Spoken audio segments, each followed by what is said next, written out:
अगर आप भी चाहते हैं कि डीजे बालकृष्ण म्यूजिक के ऑडियो वीडियो सबसे पहले आप तक पहुंचे, तो लाल बटन दबाकर चैनल को सब्सक्राइब जरूर कीजिए और हाँ, बेल आइकन को दबाना ना भूलें। बहुत रास गीत हमरा आवाज में है जो अपने सब सुनै छियै, प्यार दुलार दै छियै, लेकिन हम शुरुआत अपन मिथिलांचल के पारंपरिक गीत से करी।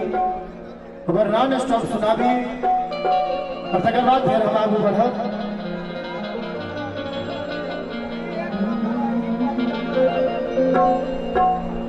तोहरे भरोसे बरहम बाछी जारी बनलियै हो, बरहम बाछी जारी बनलियै हो, बरहम बाछी जारी पर होइयो ने सहाय या मोदा मालक तोहर किछु होने जाने छौ, ओ बरहम बाछी जारी पर होइयो ने सहाय या मोदा मालक तोहर किछु होने जाने छौ।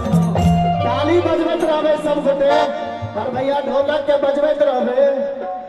चमारा के खेतवा में छापर छुपर बनिया, चमारा के खेतवा में छापर छुपर बनिया, ताही मेरा टाडा।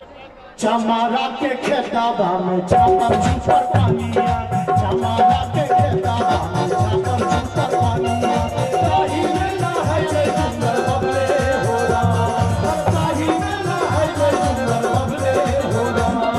धोतियों ने खींचे छे जरूर ने बाजे छे, धोतियों ने खींचे छे जरूर ने बाजे छे। पानी बिना परया काले हो रहा, पानी बिना परया काले हो रहा।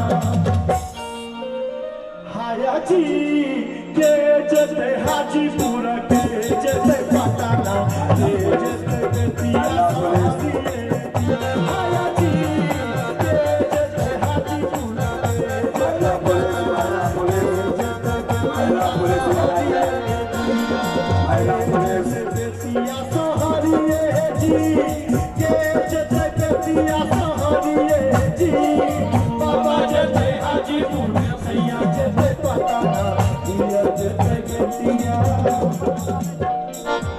सहरिए जी। क्या बात है भैया, बहुत बढ़िया।